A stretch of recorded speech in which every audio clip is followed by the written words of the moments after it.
ఏ cinema success అయినా నిర్ణయించేది box ఆఫీసే, అది అందరికీ తెలిసింది.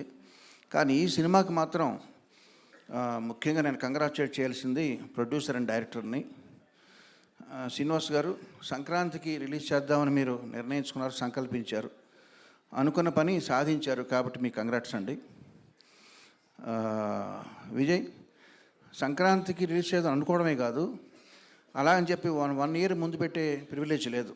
సో జస్ట్ 3 monthsలో దీన్ని ఫాస్టెస్ట్ ప్రొడక్షన్గా ఈ మధ్యకాలంలో చేసి సక్సెస్ సాధించినందుకు నీకు కంగ్రాట్స్. కానీ ఒక చిన్న లోటు ఉండిపోయింది.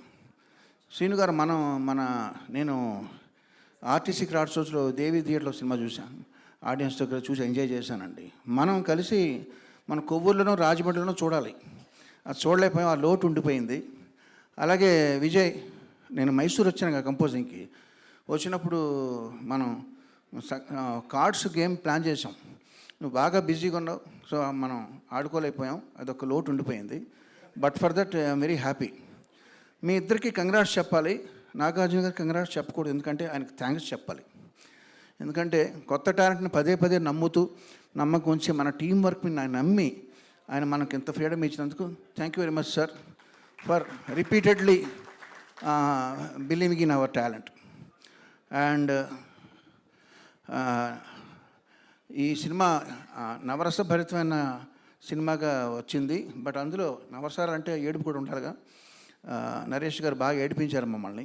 అండ్ చాలా మూమెంట్స్ ఉన్నాయండి సినిమాలో, నాకు బెస్ట్ మూమెంట్స్. నాకు సినిమాలో బాగా ఒకటే పిక్ చేయమంటే నాకు ఇష్టమైన మూమెంట్ ఏంటంటే, ఆషిక హర్ష అడుగుతాడు, ఏంటి ఒక్క మర్డర్కి ఇంత డబ్బా అంటే, ఒకటని నేను చెప్పానా అంట. So that was the best and నాకు బాగా నచ్చింది అది. ఇక చంద్రబోస్ గారితో నా అనుబంధం ఇలాగే కొనసాగాలి మీ విషెస్ ప్రకారం నరేష్ గారు.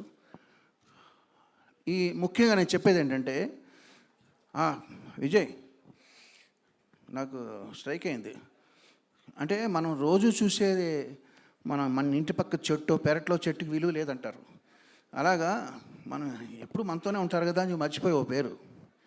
మన ప్రీ రిలీజ్ ఈవెంట్ని అంత చక్కగా కండక్ట్ చేసిన సుమా గారికి థ్యాంక్స్ చెప్పడం మర్చిపోయావు. ఓకే సార్, నీ బదులు నేను చెప్తున్నాను.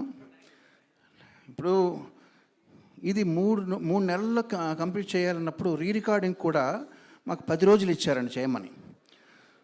మామూలుగా అయితే మాకు రికార్డింగ్కి 2 months పడుద్ది. బింబిసార్కి 2 months చేసాం. సో దీనికి 2 months చేసే టైం లేదు. బట్ ఏం చేయాలి, ఇదివరకు రోజుల్లో మాకు సాంగ్స్ కానీ బ్యాక్గ్రౌండ్ స్కోర్ కానీ 50 మంది ఆర్కెస్ట్రా మినిమం ఉండి మాతో చేసేవాళ్ళు. రికార్డింగ్ అంటే 3 days. ఇప్పుడు 50 మంది 100 మంది చేసే పనిని కీబోర్డ్ ప్లేయర్లు అనబడే ప్రోగ్రామర్స్ వాళ్ళు చేయడం మొదలుపెట్టిన తర్వాత,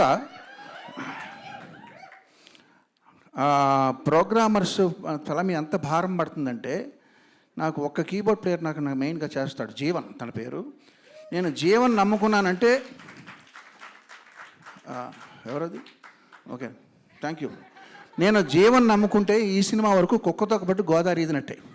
అంటే జీవన్ కుక్కతోక కాదు, Jeevan is very talented, but 10 రోజుల్లో చేయడం అన్నది ఇంపాసిబుల్. సో నేను ఏం చేశానంటే, సరే 10 రోజుల్లో ఫినిష్ చేయాలి. నాకు బింబిసార్కి 2 months 60 రోజులు పట్టింది. సో మ్యాథమెటిక్స్ ప్రకారం 6 కీబోర్డ్ ప్లేయర్ కావాలి. సో నేను జీవన్తో పాటు ఇంకొక 5 రప్పించి వాళ్ళని రోజు తోమడం అనమాట. సరే, ఎంతైనా వాళ్ళు మనుషులే కదండి. సో వాళ్ళు కొంచెం స్ట్రెస్ ఫీల్ అవుతుంటే వాళ్ళకి పేమెంట్ ఒకటే కాదు, వాళ్ళకి కొంచెం వినోదం కూడా ఇవ్వాలని చెప్పి వాళ్ళు ఒకరోజు అసెంబ్లీ లోపల మన లోకేశ్వరు, సాహితీ చాగంటి హిందీ సినిమాలో పాటలు పాడారు వాళ్ళని రమ్మని ఒక కామెడీగా వాళ్ళని పొగుడుతూ ఒక వీడియో రికార్డ్ చేసి వాళ్ళకి చూపించాను. ఏదో పని ఒత్తిడిలో వాళ్ళకి చిన్న రిలీఫ్ అనమాట. సరదాగా మీరు ఆ వీడియో చూసి మీకు ఇప్పుడు అది విజయ్ చూపిస్తే, సార్ మీద రిలీజ్ చేద్దామండి, మనకు ప్రమోషన్ బాగుంటుంది, ఇది మన పర్సనల్గా చేసుకునేది ఇది వద్దు అన్నాను. బట్ ఇప్పుడు సక్సెస్ అయిన ఆనందంలో ఆ వీడియో మీతో షేర్ చేసుకుంటున్నాను. Thank you very much.